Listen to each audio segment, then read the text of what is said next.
Boom. All right, All right, let's go. here we go. So just remember, we're gonna be cell phones on silent, please. And if we ever say live to the audience, we want to hear yay, because this is going to be recorded. All right, everybody ready? You ready? Ready as I'm gonna be. Ready? All right. Here we go. Make sure it's on. Okay, get all that done. Put this on airplane. All right. Okay, here we go. There we go. The following is brought to you in part by MFC Studios. The views of the show's host and guests do not necessarily reflect those of the management, owners, or staff of this radio station. And now, it came from the radio.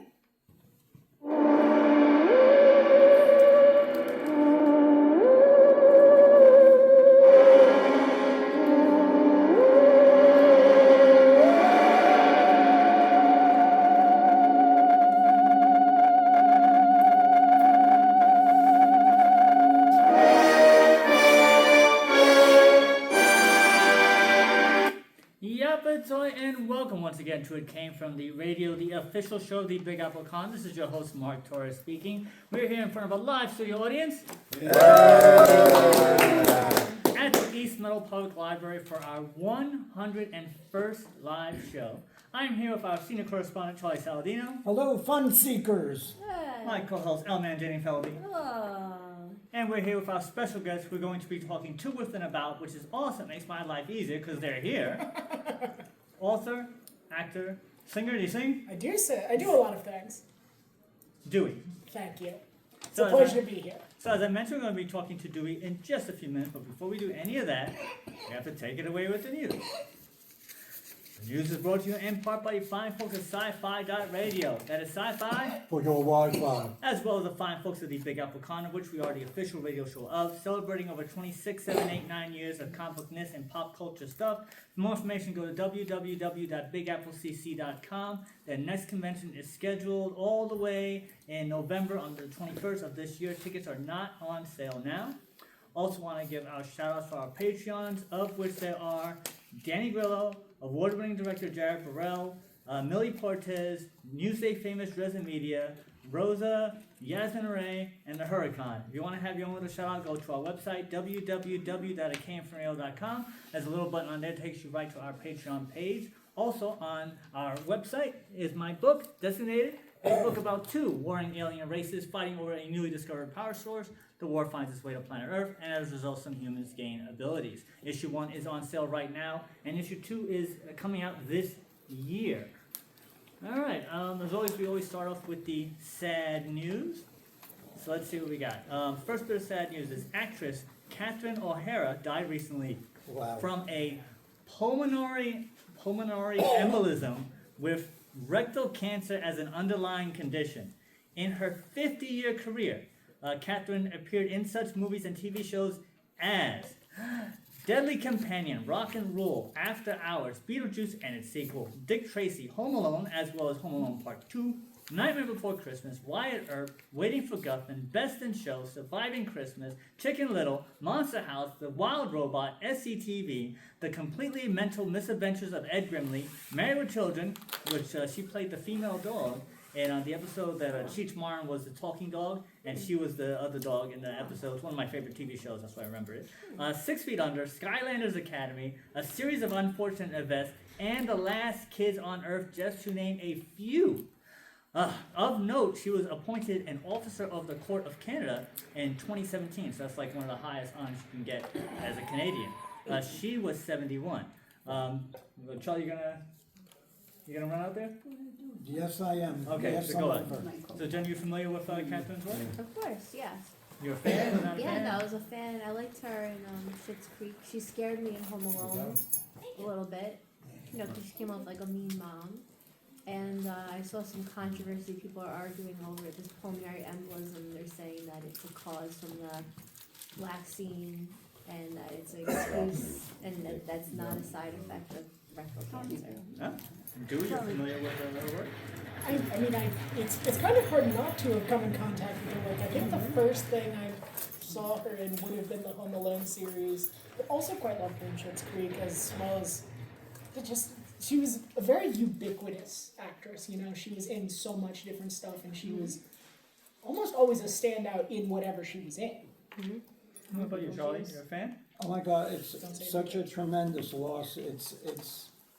I mean, to think of all the years that I watched her from Second City TV on up to all the movies she was in, especially Schitt's Creek, which was one of the funniest programs on, and just an all-around great comedian, and her timing was flawless. Even in her last, the commercials, what was it for Walmart?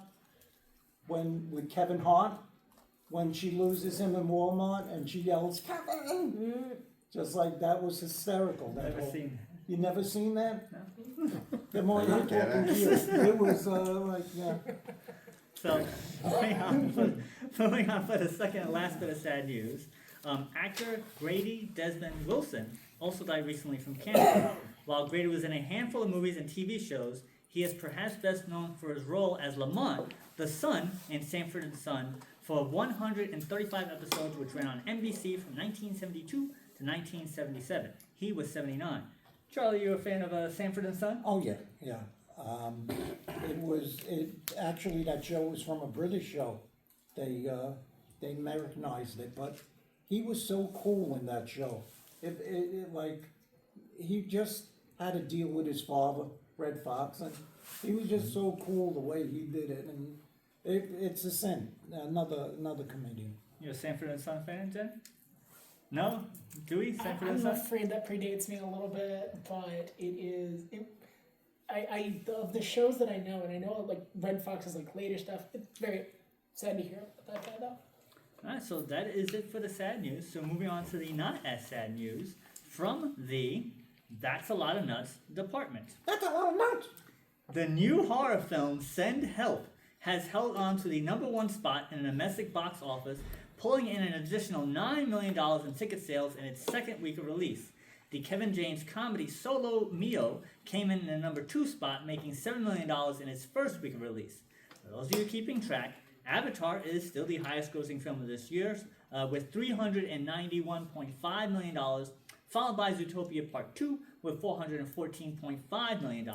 Now, because both of those two movies came out last year, the numbers are slightly askew. And this year, Avatar has made $141.1 million, and Zootopia has raked in $76.6 million.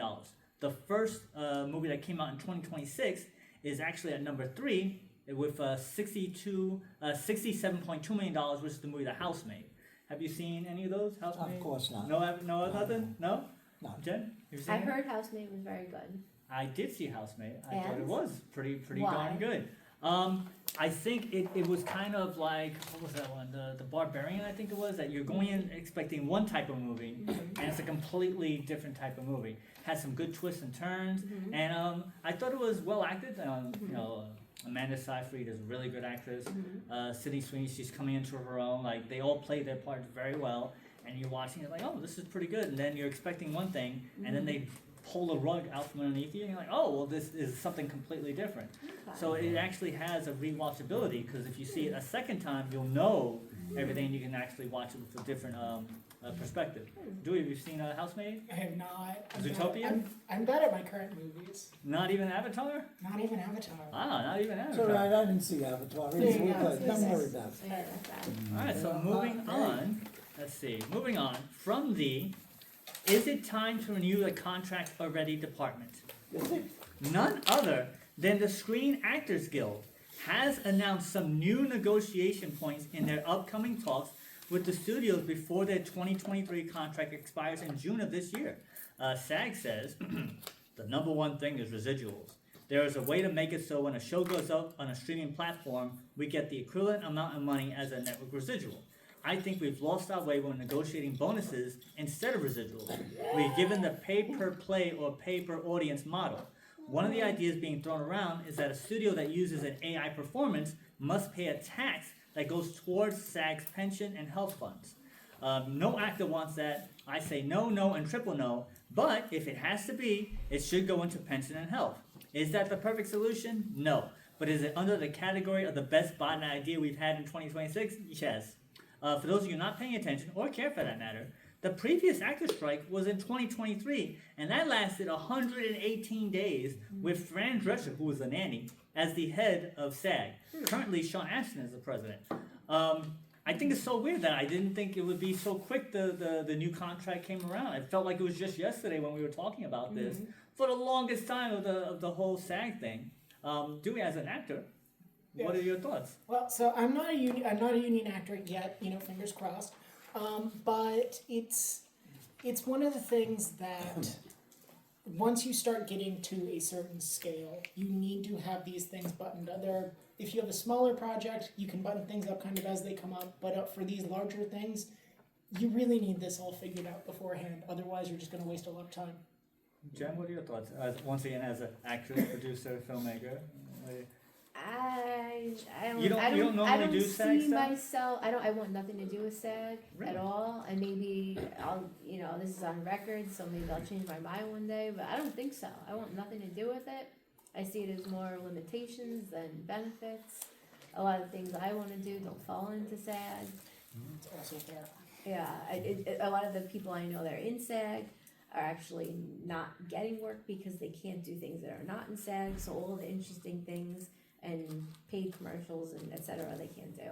So to me, it just seems very rigid and ridiculous for anything I want to do. I actually remember that during the strike, there were people calling and ratting out people who were in SAG doing non-SAG stuff. Yeah, I which got is- ratted out. Oh, really? Yeah, someone called in the middle of my production, supposedly 2 things I was in got ratted out in the middle. I don't care, rat me out. But that's So just what? that's just insane. Like the idea was that it's supposed to help actors, but in this situation, I feel that it's not. And honestly, I've said this the last strike, which I can't believe was 3 years ago, that they got a bad deal, and they were like, "Oh, we're gonna fight against AI. We're gonna hold off to it," and then they actually caved, Yeah. and the deal wasn't worth it. So I'm like, what was the whole point? So now we're gonna go into it all over again. It's just. It makes no sense to fight for all that 3 years ago, go on Yeah. a strike for 118 days, and then come back with the exact same problem. How is it we're having the same problem I again? think those are people that are holding on to the old Hollywood paradigms that are just dragging their feet and trying to fit into that. And maybe there's a bunch of people that will, and they'll get their union stuff. But again, I don't care about Hollywood paradigms. My uncle's in Hollywood, God bless him, but I want nothing to do with it. So. Charlie, what are your thoughts? You used to work for ABC. Yeah, Did you deal with a it's- lot of SAG actors and all that kind of rules and regulations when you were there? Yeah, I worked with NABIT, which is the big powerful union there, and yeah, you have to walk on eggshells with unions. It's crazy. It's a fine line. It's I don't know. I wouldn't want to be in that position where I have to make a decision anyway.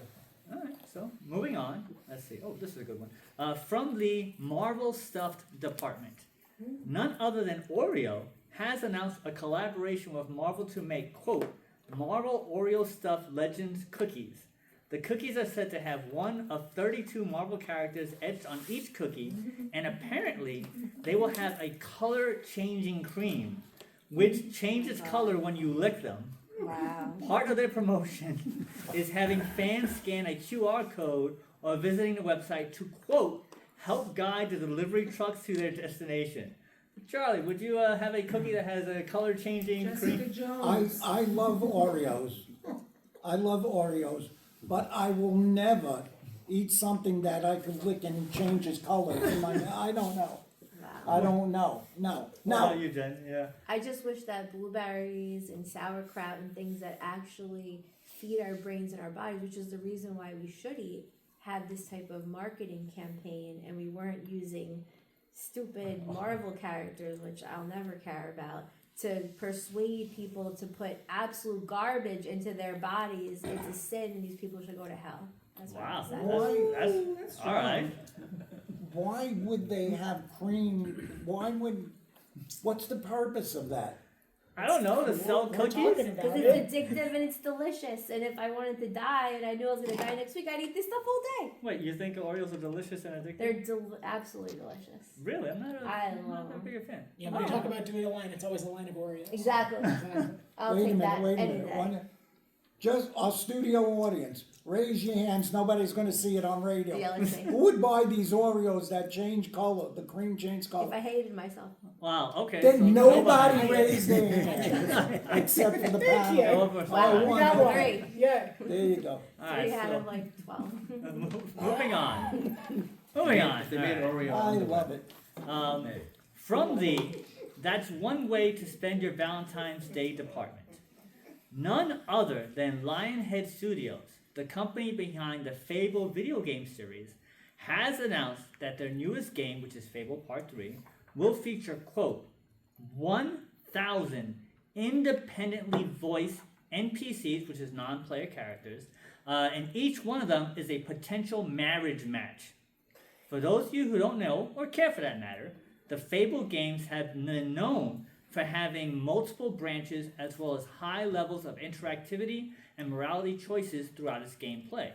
Programmer says, all of the NPCs are handcrafted, and these are a lot of things about the way we have built about the living population, which I think could be forgiven for just saying it's just nuts.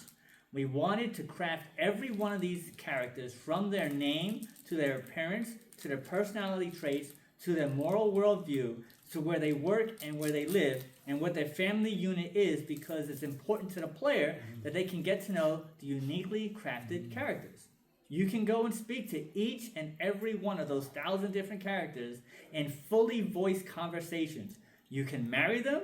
It'll be a bit of work, but you can marry them all. You can have children with them. You can hire them for work, fire them, and they'll vocally reflect your choices throughout the game. Charlie, Ask me, please ask me. what do you think of I that? think that is the stupidest thing I've ever heard. Go ahead. Really? Yeah, You've been doing this show. Actually, you know we're almost gonna that's hit. true, that's true. We're gonna hit our And 24th. one of the stupidest things Okay. I've ever heard. Because Okay, continue. for those of you who don't know, we're actually going to hit our 24th anniversary next week. We'll be Wow. doing this for 24 years. 24 years. The Fable game, I've actually played the second Fable game, and I see that the interactions with the characters, I think 1,000 different characters is going way overboard, but people do spend a lot of money and a lot of time on these video games, and if a game has replay value to keep them coming back, I think it's not a bad idea. Now, it's not like when you marry somebody that we've talked about many times before, that a person in real life actually married a video game character. That's not the same thing. So you can marry the character in the game. I think it's all right. So you can be a Mormon, you can marry as many as You can want. marry 1,000 different characters. Wow, look at that. I still don't care. Jen, what are your thoughts? And I like this as you can marry them all, and you can have children with them all. Yes, you can. And then you could have children and maybe marry your children. you Hashtag Jeffrey Epstein, you know. So it's like a virtual sad really? And maybe you could hire them for work, which is the only reason to have children. So yes, is you to hire you them for work. because it's a time game. So So- you know they grow up and they get older, and you leave the town, you go on adventures, you come back, they grow up and have kids. To I quote him, And what kind of practice would this be for real life? You think this is going to help set people up for real life to be successful in work and marriage and child rearing, or do you think it's going to be the opposite? I think it's designed for them to keep them playing the game for as long as possible, and So that's then they the won't idea. have children and they'll be busy playing the game. That's the idea, is to keep them playing the game. That's the whole point of a game, is to keep them playing the game. All right, yeah, Right. yeah. Wow. Do any thoughts? So the Fable series is fraught with I didn't see if that was Peter Molyneux specifically there, but whenever he was like introducing the series back in the day, was famous for over promising and Under-delivering. and like the actual product. If you go back and you look at a lot of the features that were like boasted for the first Fable game, and Fable 2 for that matter, and what actually ended up shipping, it was completely different. So I'd see this more as like marketing and Do you trying think it's to something. hyperbole and just a lot of? I think you'll be able to do it, but in a way that doesn't actually make sense gameplay wise, because a lot of what informs the thing that's left out of that is when you're talking to a character in a game, there are two things that are important. You have that character, which it sounds like that's where they're putting all of their effort in, and then why are you actually talking to this person? What did they have to do with the plot? And you just have a bunch of sandbox characters. There's not going to be much you can really do with that. Not really. I mean, you could do some narrative stuff, but if they're just existing to exist, then now, if you marry a lot of characters. Will the other characters be jealous of the Right. other characters? Right. Maybe. And what type of conversations? Just need It to says know you can that. have fully voiced conversations. Yeah, fully voiced. What So- kind of so they- conversations so would you have apparently- with the game? Apparently, they hired 1,000 different actors Yeah. to voice to record voice lines like Siri. You know, they record and then they use the different inputs. You say one thing and then they'll respond and then they'll have conversations. So they recorded all this dialogue Mhm. to have interactions with the characters. So that way, it gives you an immersive experience. Having conversations with inanimate objects is maybe too far.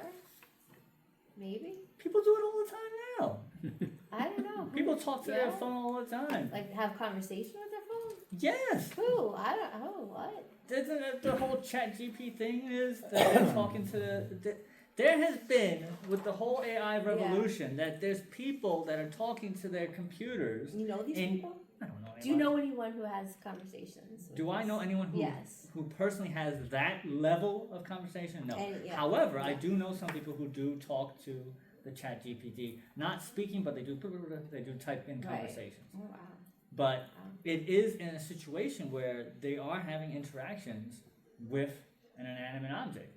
I mean, I just mentioned that the guy married the character. Yeah. He had, and then the guy who made the Scarlett Johansson robot Yes. that was used just Scarlett thinking Johansson that. AI, and Yes. he's talking to Scarlett Johansson, and then has the relationship with the character. Like, Yeah. it's happening now. Now I know my mom says thank you to Siri or Alexa. And you know what? I think for people maybe they have fractured relationship with their brothers, siblings. Maybe this is good. So if your family's not cutting it, okay, you could talk to your phone or something. Maybe that's not such a bad thing. I don't know. All right. So moving on, the last bit of news. What do I know? Thank God. From the surprise that surprised no one department. Just a few months from their New York Comic-Con announcement that the Ultimate Universe would end, none other than Marvel has announced a new line of comics starting in May of this year with the reborn Ultimate Impact. Executive says, the end of the Ultimate Universe is here, but its legacy will live on. As the Ultimate Universe ends, May's reborn Ultimate Impact reveals how the Ultimate Universe's legacy will reverberate across the Marvel Universe. Stay tuned later for more information on this full week's announcement. Now, I was at New York Comic-Con, and they had the Marvel guy up there, and he made his announcement that this universe would end. And it was hilarious because nobody in the audience believed him. There was no fanfare, there was no they're like, oh, all right, because they keep on doing this type of thing all over, Superman is dead. and then he's not dead, and then Yeah, he's dead he again. came back 5,000 times. But I would think that at this point in time of making comics, because they've been making comics for 100 years already, you would think that making an announcement that one of their most popular universes is ending, killing them off would not make any type of reaction because it's a stupid thing. No one will believe. And then this is exactly what happened. They're gonna bring it back. That's Not like, even a year has passed That's by. like them standing up there and saying, Marvel and Disney doesn't want to make any more money. Thank you. Goodbye. Yeah. Thoughts? Yeah. I mean, I guess they're just gonna keep continuing as long as people keep drinking soda and listening to Beyonce. It's all the same stuff to me. How do you make the connection It's just like between the same people that comics drink and soda, watch Marvel, listen to Beyonce. that's the criteria? Kinda. Yeah, kinda. All right. Okay. You know, like go watch your Marvel movie, go drink your soda, And eat the Oreos? go have your Oreos, you know. Go You're a off comic that fan. Any next one. thoughts?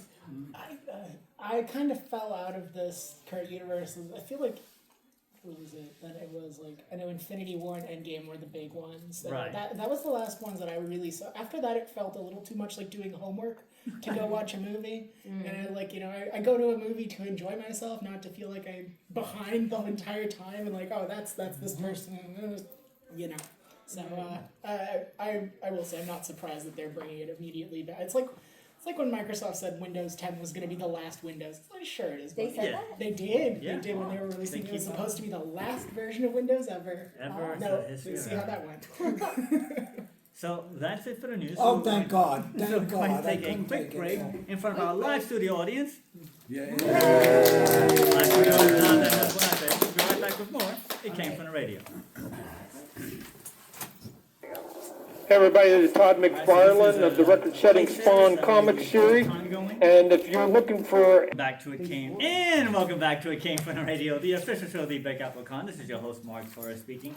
We are here at the East Meadow Public Library for our 101st live show in front of a live studio audience. There we go. A little more life in there. And I'm here with our senior correspondent, Charlie Saladino. Hey, We have L-Man Jenny Feldy. Hey. And we're having actor and author Dewy as our special guest. So usually we have I usually meet people beforehand. I invite them down, but actually this is our first time meeting. It is. Well, in person. We talked a In person, little we talk virtually, but now we've actually met in person. So why don't you tell us a little bit about yourself? Absolutely. Well, tell a little bit how we met, and then I'll transition into that. Sounds good. So yeah. So among the variety of things I do here right now, the main thing I'm going to be focusing on is my book, but I do all sorts of fun stuff, from YouTube series to TV stuff to short films, all sorts of fun things.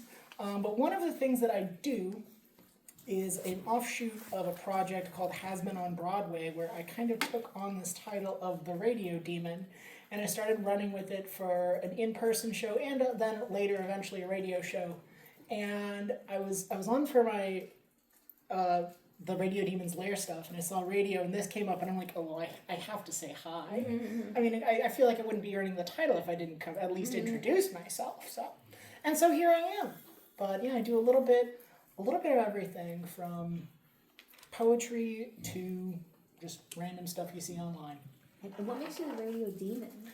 Actually, not usual. I have a full story for that. Well, it's partially the character that I'm playing in that, but also a lot of things. So I was homeschooled growing up in the middle of West Texas, and so I was pretty isolated growing up, and that was my escape. Was radio. So I was homeschooled, stayed in the church, and was very sheltered, and that was one of the first ways that I was actually able to kind of rebel and break out. And I snuck a radio into my bedroom at night and would listen from midnight till 2 a.m. every night. Wow. And and so that's kind of the part of that origin, because I do have my own claim to the title. And what would you listen to at midnight? Typically it was the Hard Rock station. That's where Dean Snyder's House of Hair used to be on at that time too, which gave me a good love of hair metal. Oh wow. And absolutely. Midnight. Interesting. I think House of Hair was actually at 2 a.m. my time, so I'd stay up late for that on Wednesdays. Wow. Love the radio. Wow. So how do you go from Texas to being in New York? Well, I always wanted to go to New York, and kind of breaking free out of things. And I was looking at New York, and I was looking at moving up for college, and I figured, if you move back after college, there's no shame in that. But I absolutely loved it up here. I went to Hofstra and absolutely love it up here, and so I'm still you can't get rid of me that easily. So you went from being the Radio Demon to a author, a poet of sorts. Yes. Well, not just a poet of sorts, a poet full stop. This is my attempt at writing. One of the other things that I do is I'm a professional tarot reader.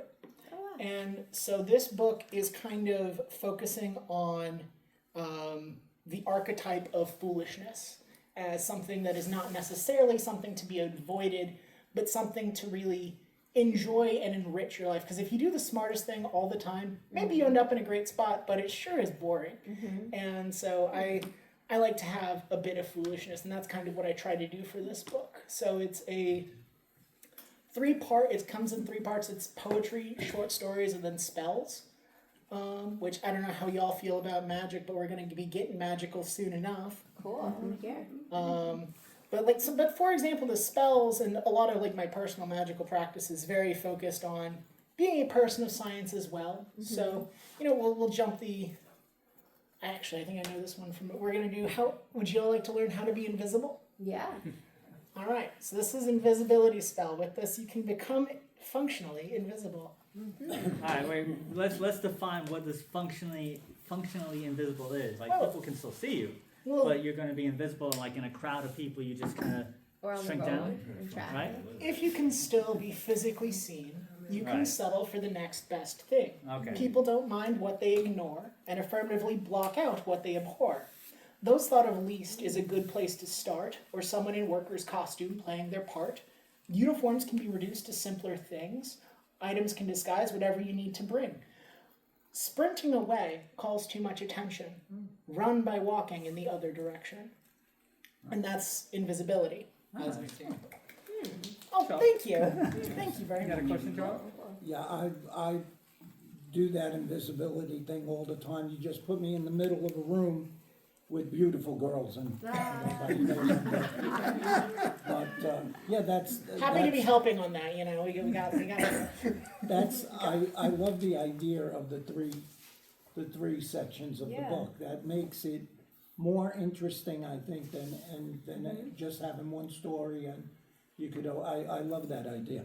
Thank you. It is also meant to be a brisk read. I wanted this to be, it sits at, I think the final page count was like 114 pages, because I wanted it to be able to be large enough that it was like a work, but at the same time you could read this in a single sitting.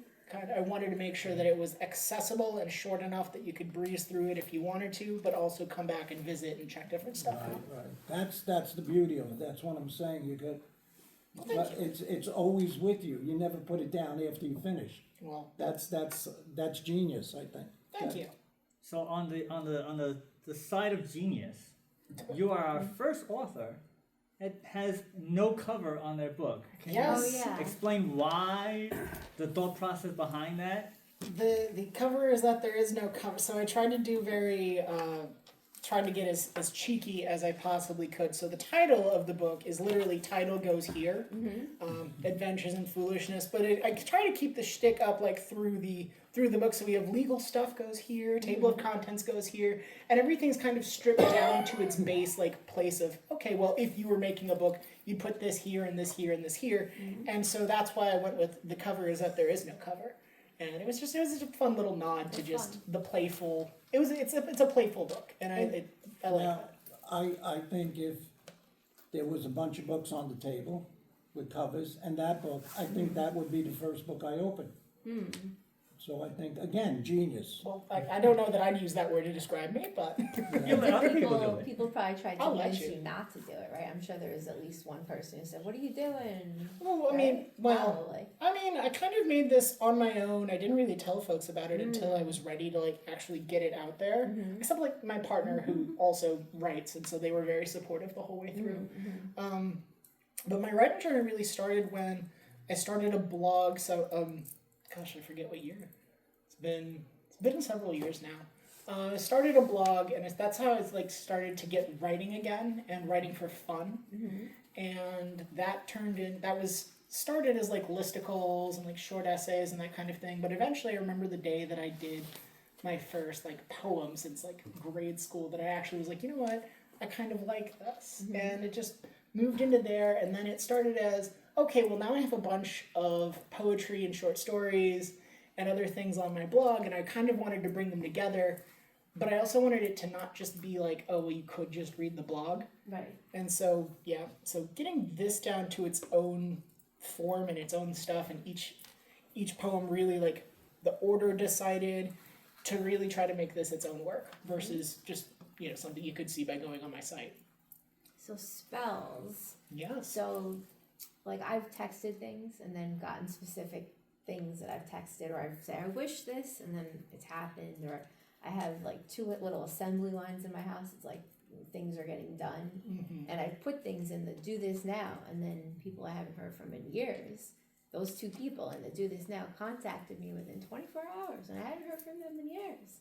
So, do you have anything where you like put out an intention or a spell, and then something happened that you could share with us? There's a lot of ways of going about what your magical practice is. And it's something that it's a function and an extension of like applied faith, I would say, is a way of as far as fun coincidences and synchronicities, you know, you don't have a magical practice for too long where you keep believing in coincidence, in my not so humble opinion.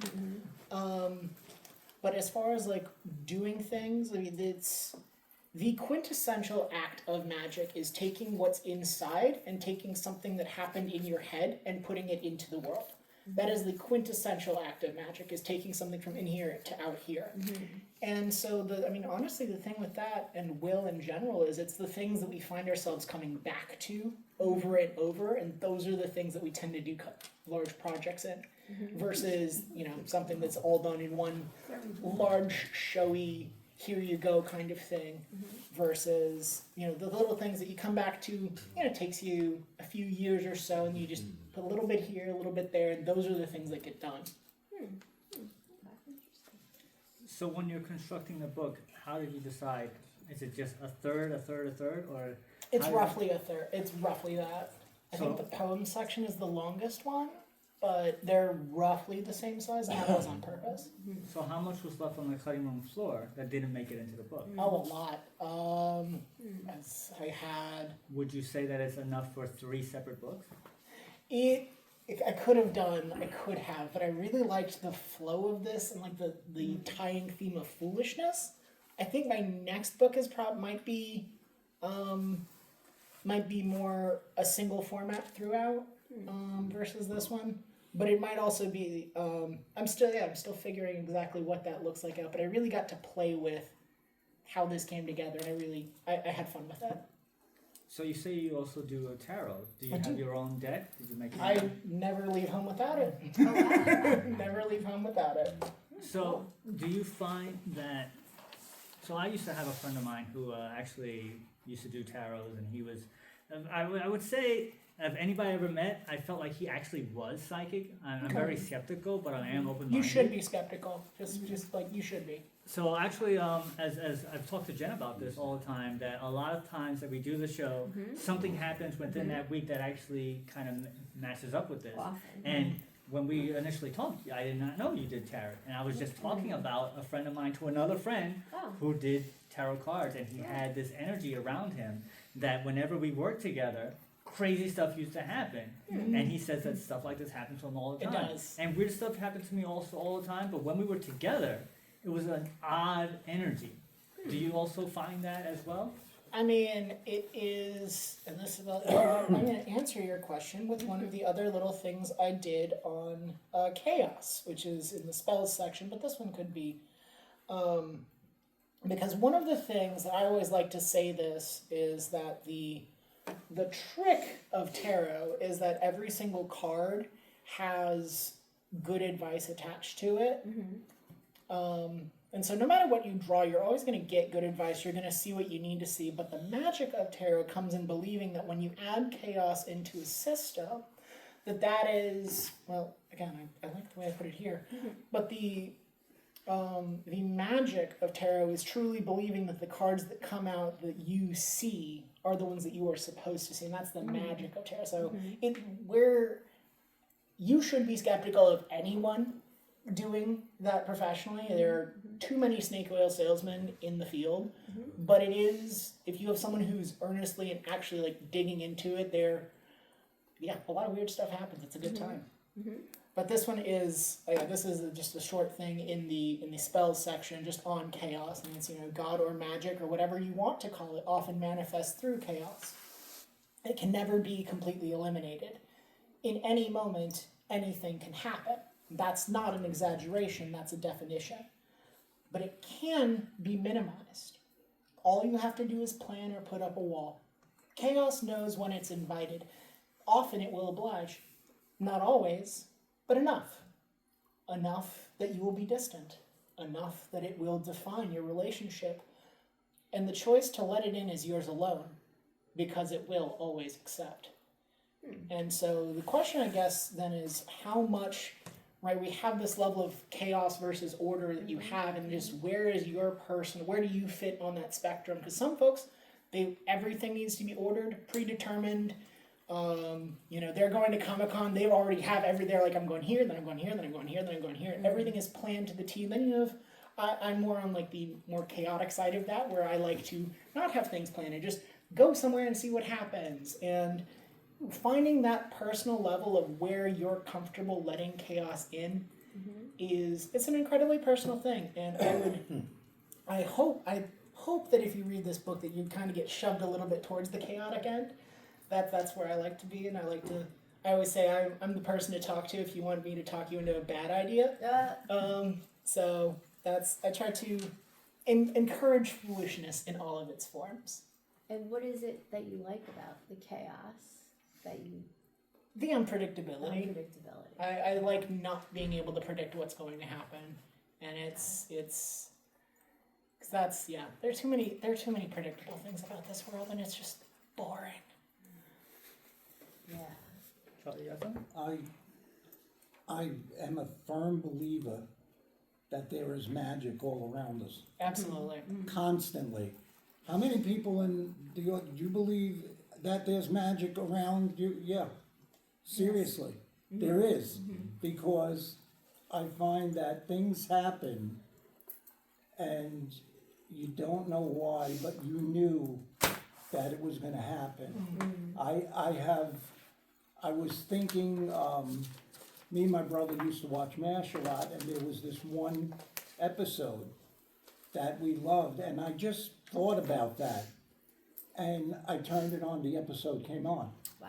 So that's magic. I believe Yeah. that if you wish it hard enough, or whatever it is in the universe makes it happen, you know? That's So- it. I also personally believe that they're seen. A lot of folks tend to believe like there's this fine dividing line between magic and and reality. Like I'm very much a woman of science. Like I love chemistry. I like messing around with things and like being able to whip up some piranha solution if I need to clean something out. Yeah. I consider that part of my magical practice, even though I'm just doing basic chemistry. I still consider that a part of the magical world that we have. It's all magic to me. Yeah. So, as an actor, and then you also have spells. Yes. Actor is pretend. You're pretending to do something. Absolutely. You're pretending to be a character.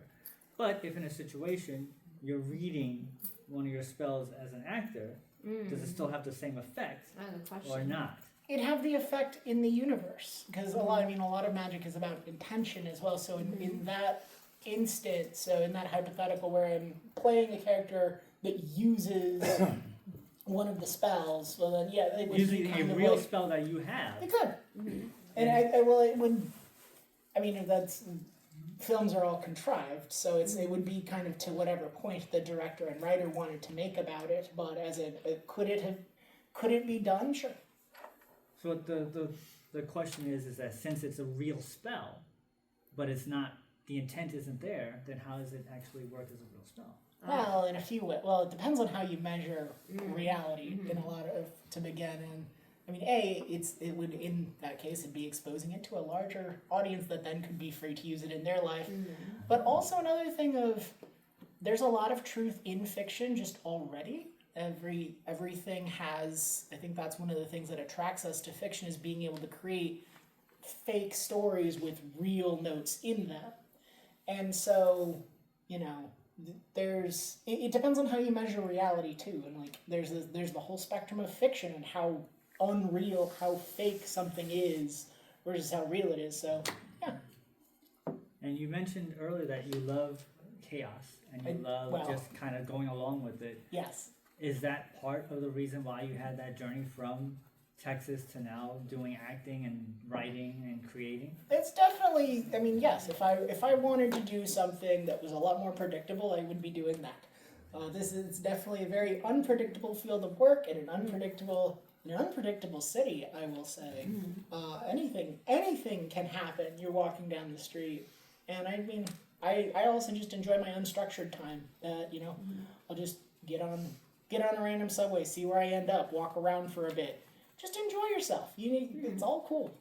But on the flip side, acting is supposed to be very, stick to the script. There's a lot of people trying to make something happen, and it's very strict. You got to be here on time. You got to hit your thing. So how does that work with the unpredictability and the energies and the loose form of it? I mean, I can play someone who is. I think it's easy. I think it is easier of someone who kind of leads more on the chaos side of things, that it's easier for me to get in the headspace of someone who's a bit more regimented, and because that reasoning is a little more concrete and a little more played out. So I think it's easier for me to get, if I was playing someone, it'd be easier for me to get in the head of someone who follows the rules, like, and has more of a predictable life. But as like personally, I just let that be. That's the work, right? You do the work on screen. That's not you. That's a representation someone else is coming to make, and like it's kind of you, but it's not really you. And so, you know, work is work. If I need to be somewhere by a specific time and I need to work, that's fine. But I also enjoy keeping some time for myself that I can just do whatever I feel like. And does that frame of thought make it easier to create things? It does. It also makes it easy to bite off more than you can chew. But I think I'm at the point in my craft where I like have a good amount of stuff going on that I actually can stay on top of. But I actually have a little bit of a poem that's kind of on these lines about caring about how things are being done. Because I much prefer to be kind of like flowing through society than necessarily acting in its regimented roles. And so this is kind of, I actually have a poem on that I think, Yeah, let's hear it. I think you'll like. This one is called A Resignation Speech. Okay. I do not long for broad authority beyond the small degree I need. I don't plan to bow before any man, but otherwise I'll typically accede. It requires a patience I do not possess, commitment I am unwilling to make, all for a thankless job that is never ending while friends and family you forsake.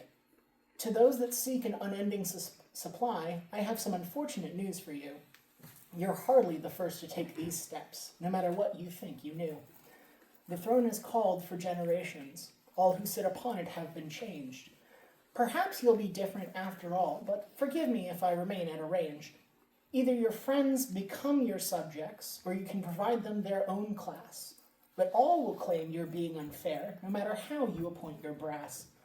The throne can claim benevolence, but its interests are in the way. Individuals value their autonomy. Authority needs to take that away. Every decision is of lesser evils, as the throne makes you its fool. No matter how you play the game, it's designed to be a little cruel. You can find me in the eternal fight, but not on the side of you. Perhaps I wouldn't have done better, but I will not be told what I can do. I begrudgingly admit some necessity. A power vacuum would truly suck. If this is the career you want to pursue, I wish you the absolute best of luck. I'll continue to keep my distance from my irreversibly altered friend. The throne claims yet another victim, all in the name of what we pretend. I'm happy to hold little authority. Instead of a throne, I'll take a stool. My time unessential, yet mine alone. Don't you have a world to rule? Thank you. Charlie, you got a question? No, I'm good. I'm enjoying this. Jen, question? What's your favorite acting role and why? Oh my goodness, that I've done personally. So I'm still relatively limited in what I've done. And the two roles that come to mind is one current role that I'm in, and one that I was in was a short film called Triceratops. Where the character I was playing was like the kind of arch villain of everything, and it was a lot of fun. It was also really fun to be in a full dinosaur suit. And Oh my god. it's a good time. It's a really fun. It was a fun time. I was very happy with the writing of that film. I thought it was a hilarious little film. That's probably my favorite of all time. Was Draco Rex in that, and then my favorite current role is probably oh god, it's a tie between something that's getting shopped around now, which is called Nanya Beats and Wax. It's the pilot's out, and we're shopping around the season, but my character there is called Kate Gump. And she is in this law firm where she is very much the party person, and always at the happy hours, always looking to have fun with the job in a very like serious environment, and that comes out in some really fun ways. And then the other one that I enjoy has been on Broadway, but I'm basically doing a lot of the work on that, so I get to make my own part, and it's a good time. Although we have a new production company joining us on that, so I shouldn't say it's just me anymore. And what were some villainous things you did as the dinosaur character? Oh, I mean, I trapped the protagonist and fed them to the Triceratops. Oh my God. Like it was a time. Where do we see this? You can still see it on YouTube. There's still copies on YouTube. Okay, cool. And there's copies. Everything is on my site. I need to see this. Which is Dewy, DEWY.NYC. Okay. And then, you can watch Triceratops from there. Okay, that sounds It's a really good time. cool. It's a Very fun cool. time. A perfect transition. Social media time, where people will see more of the work. And a little bit about the Nunya Beads and Wax. Nunya Oh, Beats and yeah. Wax, yes. When I saw that, I actually thought that was a real law firm till halfway through. I was like, wait a minute. So was that the intention to be an ambiguous that maybe this could be kind of real, maybe not? Or was that it just spoke to me in a certain way? I was like, holy crap. It's meant to be taken as like a stand-in for an actual firm. And it's trying to show like actual issues in law while being an office comic at its core. So social media, what can people find out? Honestly, best place to find anything is my website. That's where I put most of my stuff, and it's where you can really find everything. And that's, like I said, it's Dewy, DEWY.NYC. I have an Instagram, but you can see it on the website, and that's where I have everything coming out from my weekly radio show to books, to poetry, to the blog that I talked about. It's all there. Do you play music on your radio show? I do. It's mainly a musical review. So where I'm going through and I take a deep dive. We did one in gender studies that was actually fascinating, exploring how gender has been explored in music through different songs. It was actually it was a fun episode. But yeah, so take on a random topic and then explore it through music. So you were kind enough to raffle off your books. Why don't you Absolutely. once again describe what's in the book and what are they getting? All right. Well, you're getting something that I hope is going to mess with your head a little bit, but it is an exploration of foolishness through poetry, short stories, and spells. And I hope you have a fun time. Are these short stories based on real events or are they just made up? I mean, they're made up. There's some that are a little more. I don't want to say that they're true because they're fiction. Okay. But Inspired some by that are actual events? not so much inspired by actual events as they could have happened. That's one of the things of the training of how I found my way to where I am is I'm able to make things realistic in a way that ring true to those that are in those fields. Okay.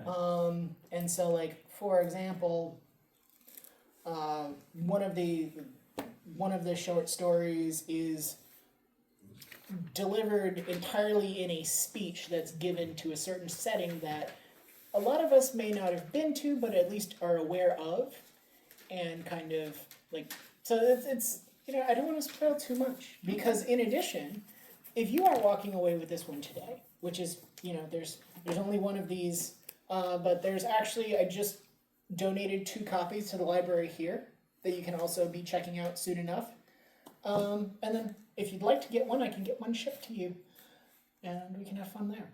But, yeah. So in addition to that, we're also giving away 2 free passes to the Long Island Convention of Horror. It's a convention in Long Island about horror at the end of this month. I'll give it to you. Do you want to do your book first? Do you want to do the tickets? Do you want to do them together? Do you want to? It's up to you. Let's hear from the audience. What do you want to start with, book or the convention? Book. Book. There Book you it go. is. All right. I'm gonna write a little. Pull out the number if you would. Grab one. There Go we looking. Read the number. Oh yes, I should. You got it. We got 376792. 3767 92, 92, 92, 92. Hey, we got it. Fantastic. And now for the 2 tickets to the Long Island Convention of Horror. If you would. You're our guest. You're the one that. All right, You guys why want not? work. We'll do this. Work for us now. We got 376788. 376-888888. Somebody has to have it. Hey, all right, There we excellent. go. All right, so we're almost out of time. Fine. We'll get your name and information at the end of the show, so have a seat. We'll take care of you in just a Okay. few minutes. Sorry. Final thought. Charlie, final thought? Final thought, thank Dewey so much for coming down. My pleasure. And very interesting, yes, love this whole panel. And once again, be nice to everybody, it doesn't cost anything. Jen, final thought?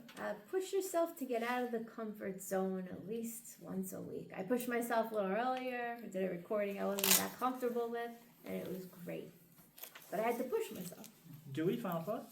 Stay foolish. It's not a bad thing. There You you know, go. it's not as crazy as things are. You know, it's not a crime to try to have fun on your way. So my final thought is this: thank you for coming down and being a guest. It was Thank a you. pleasure, My and I pleasure. really appreciate you coming all the way down and being part of our show. Also, want to throw a shout out to the East Meadow Public Library, which we are here right now in front of a live studio audience. Kelly Tons Gordon. and tons of free programming. More information, go to www.eastmeadow.info. And they also have a convention that's coming up on April 26th, 25th, and 26th is the MCon. They're going to have performances, and it's an anime fest, and it is their 16th year at the East Meadow Public Library. And best of all, it's free. So also, our next show is going to be on Wednesday, March 11th at 7 p.m. Eastern Standard Time with another book author. Is going to be Demel Elliott Hubbard, and she'll be giving away, raffling off a copy of her book, David's Kingdom. And we'll also be raffling off 2 tickets to the Long Island Convention of the Long Island Trading Card Game Show, which is a 2-day event. So that about does it for this week on I Came From the Radio. Join us right here and every week on this radio station. If you miss any part of the show, Tough. go to our website, www.iCameFromRadio.com. Little button on there takes you to our show. Archives will be up in a week or so, and we'll see you next week. All right. Yay!